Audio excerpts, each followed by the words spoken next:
Hello, everyone, and welcome to On the Margins. My name is Sarah Barnes-Humphrey, founder and host of Let's Talk Supply Chain, and with me today is my fabulous co-host, MBK. MBK, how you doing? I'm doing really well. Just got back out of Miami. We had the American Procurement Congress. It was so exciting to hang out with my friends over there. And yeah, it's always good to be here, Sarah. So can't wait. And I'm excited about this particular conversation because we're talking about the traditional procurement talent pipeline and how it has its merits. But what if you're missing out on the next great procurement star? And how do you keep, cultivate, grow top talent once they're a part of your organizations? And Lauren Richards is going to be joining us a little bit later on in the show. And I also love this because we're thinking outside of the box when it comes to hiring, right? When it comes to our teams, our talent pipeline. So I have a question for you, MBK. What's your most memorable job interview, either yourself or when you interviewed somebody else? Well, I can share two real quick. So the company I worked for before I came to Coupa, everyone can look up who that was. I walked into my interview, and normally you go sit down and you have someone asking you a bunch of questions. And I actually said to the hiring manager, "Stop! Before you're going to ask me a bunch of questions, here is my 120-day plan, and here's my 3-year plan. Let me spend 5 minutes, walk you through that. And if you think that's compelling and interesting, let's continue the conversation. Otherwise, you just paid for my flight to Vancouver, and I'll go and enjoy Grouse Mountain for a little bit."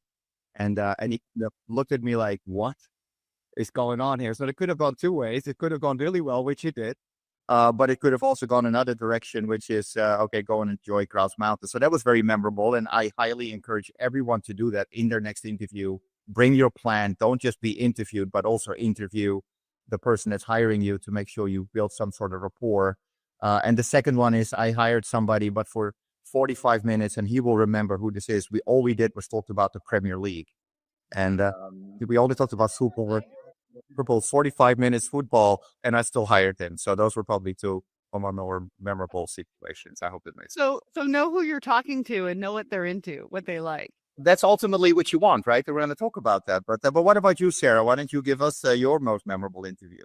Well, so I mean, considering I think I've only been on 2 interviews my whole entire life, given that I worked for my family business for 20 years. I think I was trying to get a part-time job right after, we closed the doors for the business. And I didn't get hired because the lady who was interviewing me thought I would take her job.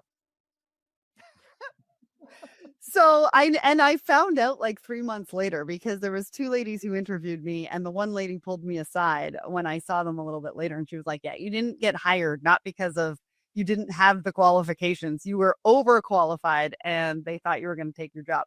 But I love this concept of thinking outside the box. And anybody who knows me and who's read my monthly pop and all that kind of stuff knows that I've kind of lived by this mantra my whole life. And one of the examples is around public speaking and how I get nervous around public speaking and how I went and got a talent agent just so I could go on auditions to speak in front of people and get FaceTime on video and all that kind of stuff. And so I just love this concept, and I can't wait to hear what Lauren has to say. And I also think, like, what do you think about diversity of thought on your teams, right? What do you think about, because I think there's a couple of challenges that we're going to be touching on today, like the challenges around hiring people that are just like you. What do you think about that? What are sort of the benefits in your mind of diversity of thought, diversity of perspective, experience, etc.? Yeah, I've always believed in that. In fact, I've hired people with no procurement experience. The guy I hired when we talked about the Premier League, he actually had no procurement experience. He now runs procurement over at Peloton, so he knows who I'm talking about, and I'm sure he's going to listen to this. So diversity in thought, but also diversity in backgrounds. I've hired EAs on my team. Why? They know how to multitask. You need to have diversity in backgrounds, in thoughts, also in gender, also in ethnicity. But that drives better outcomes. And I've always believed in that. And all my teams I've ever been lucky and fortunate enough to support, they always had really strong diversity, and it just drives better business outcomes. It's just proven, it's undeniable. Well, and I think it just makes it more fun. Like it's Absolutely. almost like adding hot sauce to brainstorming sessions, right? It's way more interesting, wild, unexpected, brilliant ideas that come to the table. But I think we can also solve problems in ways that nobody saw coming, right? Yep. I mean, if Absolutely. you and I get together and we think a certain way and then we bring somebody else in to be part of that conversation, you just don't know where that's going to go and how we can solve problems and think about challenges a little bit differently. 100%. That's the last thing I'll say is what I've always believed in as you build teams is to do something like a 𝘵𝘩𝘦𝘦𝘱 or something like a River of Light, where you not just hire people with diverse backgrounds, but that people also know that they have diverse backgrounds by sharing your background from the moment you were born to the moment you joined to the team, and what were the steps that you've taken along the way. I've always done it on my teams, and you can ask anyone that has ever reported to me. It just builds trust, partnership. It creates understanding of each other's points of view. And that's one of the key tricks that at least I've learned of how to build a high performing team. But I love that. That is such great advice. But on that note, I think it's time to bring up Lauren. So, Lauren, welcome to the show. How are you today? I'm good, thank you. Thanks for having me.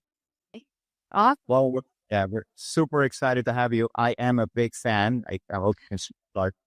My family loves what you guys do, but Lauren, why don't you first of all just talk a little bit about who you are and the company you work for? And again, I'm a huge fan, but go right ahead. Yeah, sure. So hi everyone, I'm Lauren Richards. I'm the Global Head of Procurement at Revolut.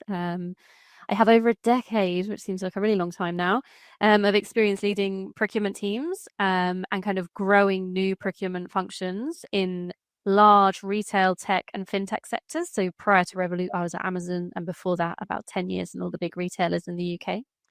I'm based in London with my family. And I have a real passion, not just for procurement, but for learning and continuously challenging myself and looking for new opportunities to find new things to learn and do. So through my professional journey, I've always made sure I've been doing new things, pursuing my MBA, my MA, my MSIPs. And I've been fortunate to win a number of awards over the last few years in the procurement sector, which has kind of fueled my passion for sticking in this industry and driving new talent in as well, which we're going to talk about today. Yeah, and I think thinking outside of the box, like I love that context that you just gave us around your journey, your career journey, what that's looked like, but also helps us to understand where we are today and what you bring to the table as far as talking about talent, talking about the talent pipeline. So let's level set a little bit and let's talk about traditional procurement talent pipeline. What is that? And what does it look like? What are we sort of sitting at today? Yeah, I think traditionally, procurement pipelines follow a really conventional and somewhat kind of rigid path. And with that, it's almost often limited into the kind of candidates that enter the field. And from that, it normally starts with an educational background where they'll have a business or supply chain degree. They'll normally look for some sort of certification, whether it's MSIPs or something similar. And they look at this as a commitment to the profession. I see a lot of people work their way up in procurement. So they start as procurement assistants or procurement coordinators, where they're like kind of involved in purchasing activities or handling purchase orders, maintaining supplier information. And then they'll move up into more experienced hires where they're category leads or managers.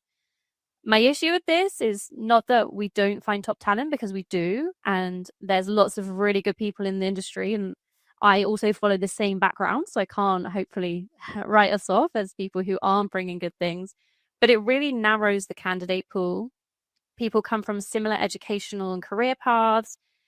It has an emphasis on technical skills, so I think we miss out on some of the EQ and the other softer skills that we should be looking for when hiring people.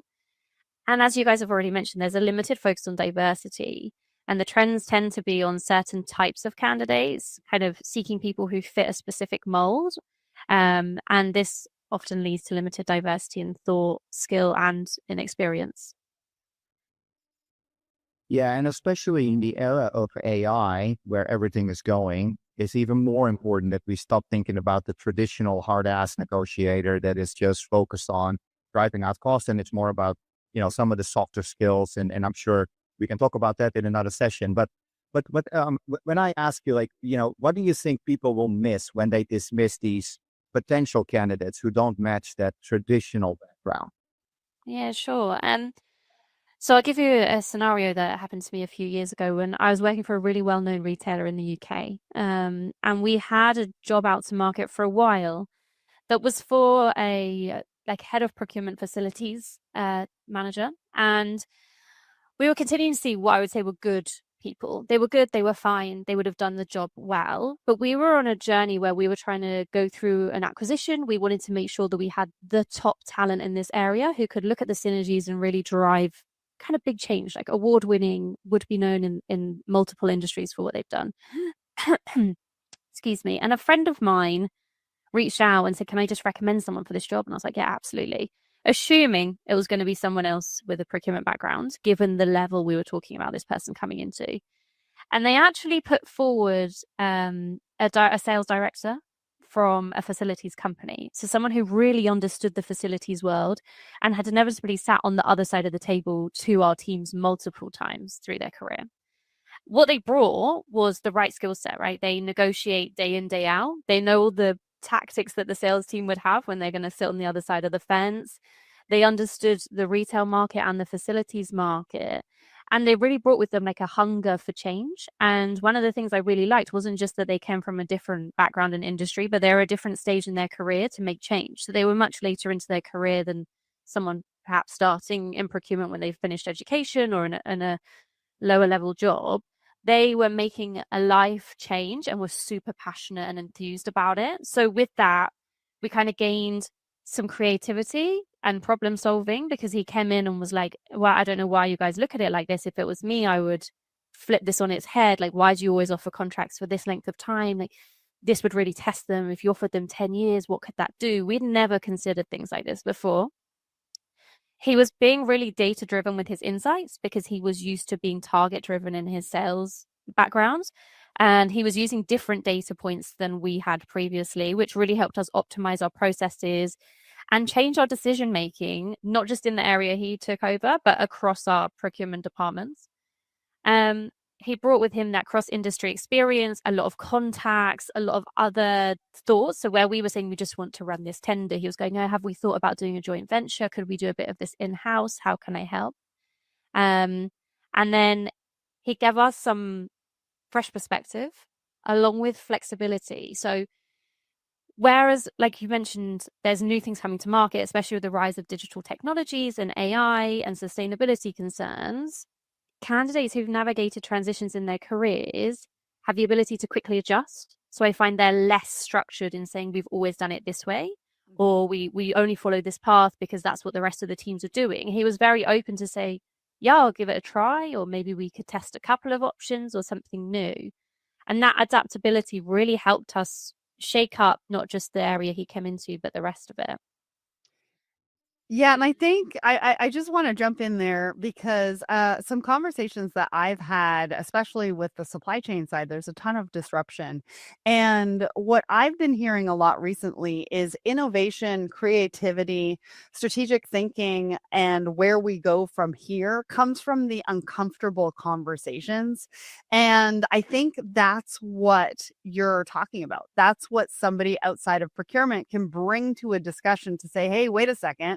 Have we thought about this? And sort of push the boundaries to ask the questions for us to really dig deep and figure out whether that is the right solution, or maybe we get uncomfortable with a new way of thinking about it and moving us forward. And that's really where the innovation comes from. So I guess my next question for you is, where can people find procurement talent if they're trying to look outside the traditional path? Like, how do you recognize it? I know somebody came to you and put somebody forward, but if that doesn't happen, where can they go to help find that?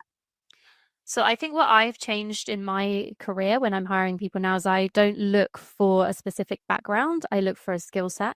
And that skill set and writing job descriptions in a more inclusive manner enables me to look for things like, my number one will be analytical skills, negotiation skills, relationship management, high EQ, that adaptability, agility point we're making, and maybe project management experience. So I will focus on these core skill sets, and I won't say must have MSIPs, must have a 6 years PQE in media because I'm in a media firm. I will leave that really open. I won't even write it as preferred. You start putting things as preferred, people see it as a given, they won't apply.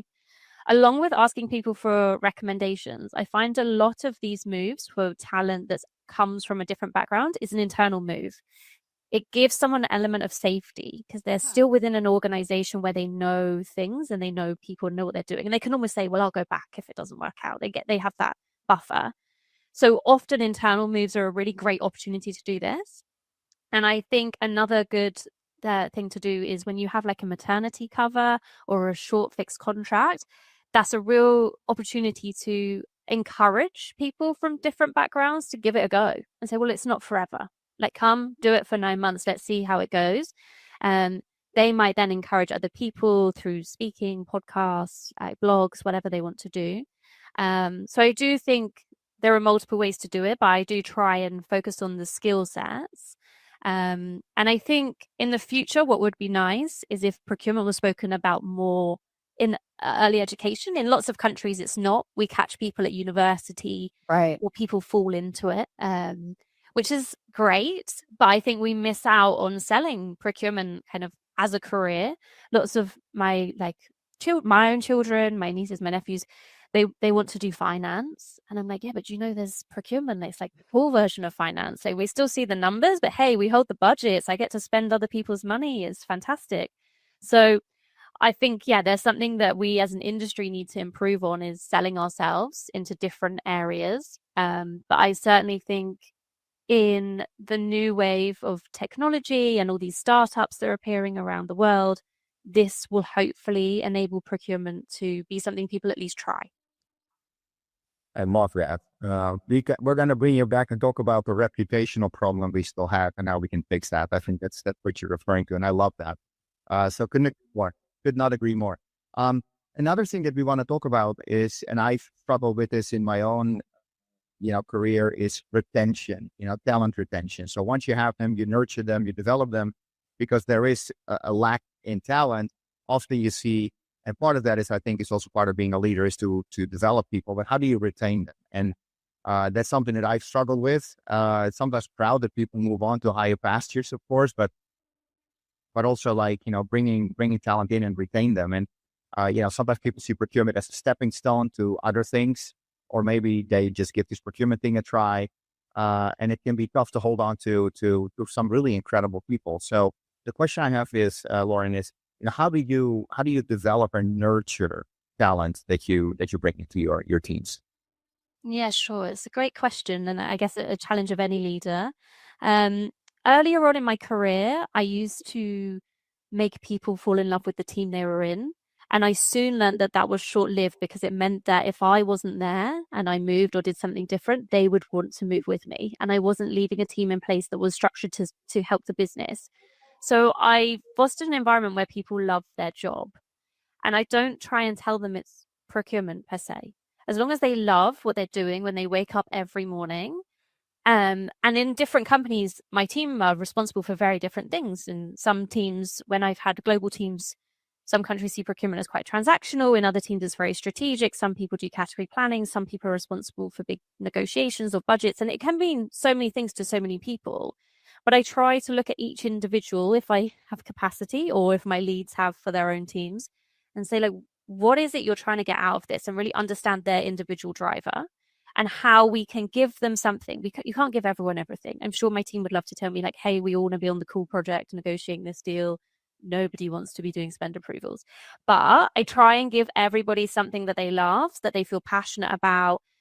I say to people, like, look, if you can get your work done and it gives you 1 day a week capacity and you want to go and shadow a different project, go for it. As long as your work gets done, let's make it happen.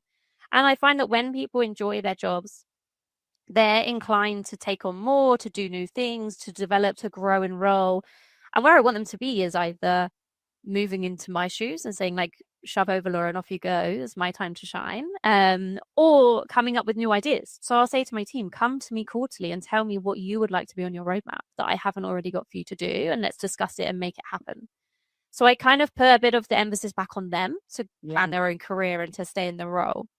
But as you mentioned, there are people who use it as a stepping stone. And I think as a leader, you have to know when that's appropriate to support, because sometimes people are destined to go and do new things. And at Amazon, we used to call them boomerangs when they came back around, and everyone liked a boomerang. So sometimes you might encourage someone and say, do you know what? Yeah, go and do that placement over there for 6 months and see how much you like it. And then when you come back, we'll discuss why you want to stay in procurement.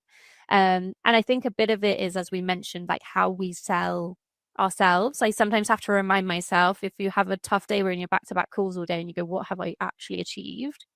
I have to look back and say, actually, this quarter we did fantastic. Like 4,000 deals, or we onboarded 2,000 new vendors, or we've entered these new markets. And that's all thanks to our team. And I do try and remind my team that they are the kingpin for everything the business does. So they might not be the person out there in the marketing team doing the really shiny promos and hosting the big events, but if it wasn't for them, there's no event. So I do try and make sure that they get the reputation and the thanks and the gratitude for everything they do, and therefore get invited to the event with a pat on the back from the marketing team for helping them deliver that. So a bit about recognition and just reminding everyone like how cool our job is, that we do get to influence and be part of everything a business does. Yeah, I want to unpack a couple of things that you said there. Just because I love everything that you said. I think cross training is really important because we don't know what we don't know, right? You think that you want to go into finance, but what they don't understand is that procurement could be more of a fun finance job potentially, depending on what you like. But I also think sometimes we get caught up in labels. Yep. Right. The fact that you sort of broke that barrier and didn't label it as procurement or category planning or category management or sourcing, or sometimes I think we get too caught up in those labels. And if we just remove the label and we focus on what the actual job is and whether they're good at it, whether they like it, what parts they don't like, and we break it down that way, I think sometimes we can look at it more holistically, and it's an easier way to retain talent. Yeah, definitely. And yeah, it's just about everyone's version of procurement is different anyway. So if we keep saying like, oh, I don't like procurement, that's like me saying to my kids, I don't like taking you to the park. They go, which park? There's so many parks. Like, why would you not like the park? So it's about breaking it down to people and saying, what have you done? What do you enjoy? What would you like to do? And how can we make procurement do that for you? So I might say to someone in my team, you seem to love events and event planning. I can't put you in the events team, but what I can do is make you in charge of the marketing category and the marketing spend, and you can help them nurture that budget into the best events that the business can have. Yeah, and negotiate those contracts and find out who those vendors are and be part of the conversations. Absolutely. Yeah, I always used to say to my teams is all roads end at procurement. And I mean this in the positive way, right? I mean, everyone needs procurement to help enable the business. You're right at the epicenter of that. And the last thing I'll say is, as a recovering accountant, I can 100% say procurement is way more fun than finance. Okay. I just wanted to make that point. Well, before we go, Lauren, do you have any sort of last thoughts around talent, thinking outside of the box, retaining teams in procurement? I just want to give you a chance for some final thoughts on that. Yeah, I think as we've mentioned, there's talent everywhere, and we mustn't write off the traditional routes to talent, because there are good people in those pipelines, and there always will be. But we need to make sure as an industry we're growing and looking at all of these diverse backgrounds, diverse people that we can, to make sure that we are fit for the future, so that we have the people who are savvy with AI and technology in the teams, and we have the right people who have maybe an interest in developing and building systems whilst they're also doing their day job.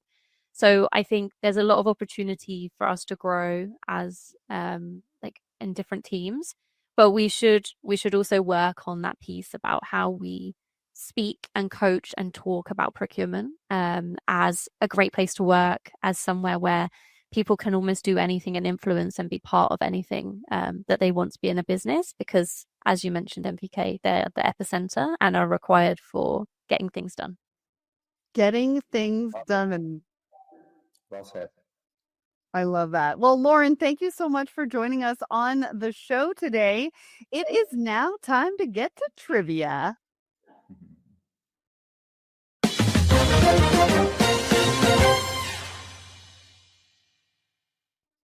I always love that music. It makes me think that we are ready for trivia. We're ready for a question.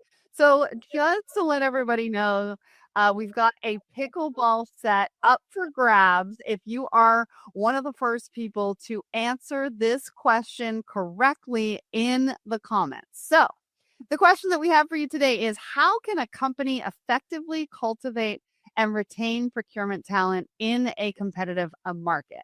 So A is offer minimal training and development opportunities. B, discourage open communication and feedback. C, ignore people with non-traditional procurement resumes. Or D, literally the opposite of all of the above. So go, put your answer in the comments if you want to get that pickleball set. What did you think of this particular trivia question? I mean, obviously, I think it's a bit obvious, don't you, MBK? Well, yeah, hopefully it is. But if it's not, then you have to rewind the tape of this session and listen to it again. Yeah, go listen to this session again because we definitely talked about how most of those are literal, or all of those are literally the opposite of all of the above. So the correct answer for everybody in the comments is D. Now, I want to let everybody know that Coupa Inspire is coming up soon. I think it's in May, right? Tell MBK, tell everybody a little bit about what they can expect to Inspire. Yeah, look, I've been going to Inspire for probably over a decade now. It is in my opinion, number one procurement conference out there. It's 3,000 people. We get to talk about AI. You get to talk to our customers, our partners, hear the latest and the greatest in the development in the platform, celebrate success. We do celebrate customers that have really far outpaced, the value they get out of the platform, and it's a really cool thing. So there's celebration, there's partying, of course, as well. We do get to celebrate. It's the main reason why I'm there, as most of my companions know. But it's just a great gathering. It is in Las Vegas, in the area. It's in May 11, 12. Yeah, I can't wait to see everybody there. It is the best event of the year. I look forward to it. I can't wait. Yeah, I have to say, last year was my first time at Inspire, and I was really inspired when talking to your customers and really how they're working with Coupa and how they're excited for what you bring to the table every year at the event. But the one thing that I am most excited about is I think we're going to do a meet the host or meet the hosts of On the Margins on site at Inspire. So if you were going to be there, make sure that that's in your calendar because we'd love to meet you. We want to hear about what topics you want to hear on the show moving forward, maybe some guests that you want to see as well. And we want to meet all of you, right, MVK? Absolutely. It's going to be awesome. So I really can't wait. And yeah, it's in my diary. The day that I fly out of Vegas is then I put it in for the following year to make sure I don't mess up the date. I can't wait. It's going to be awesome. Well, we can't wait to see you there. And thank you so much for joining us here at On the Margins. If you haven't registered for Coupa Inspire 2025, now is the time. We're going to drop the registration link in the chat, or you can go to coupainspire.com for more information and to sign up. And hopefully I will see you there, or we will see you there. And we will see you next time for On the Margins for our next episode in about a month's time. We'll see you all soon. Thanks, MVK.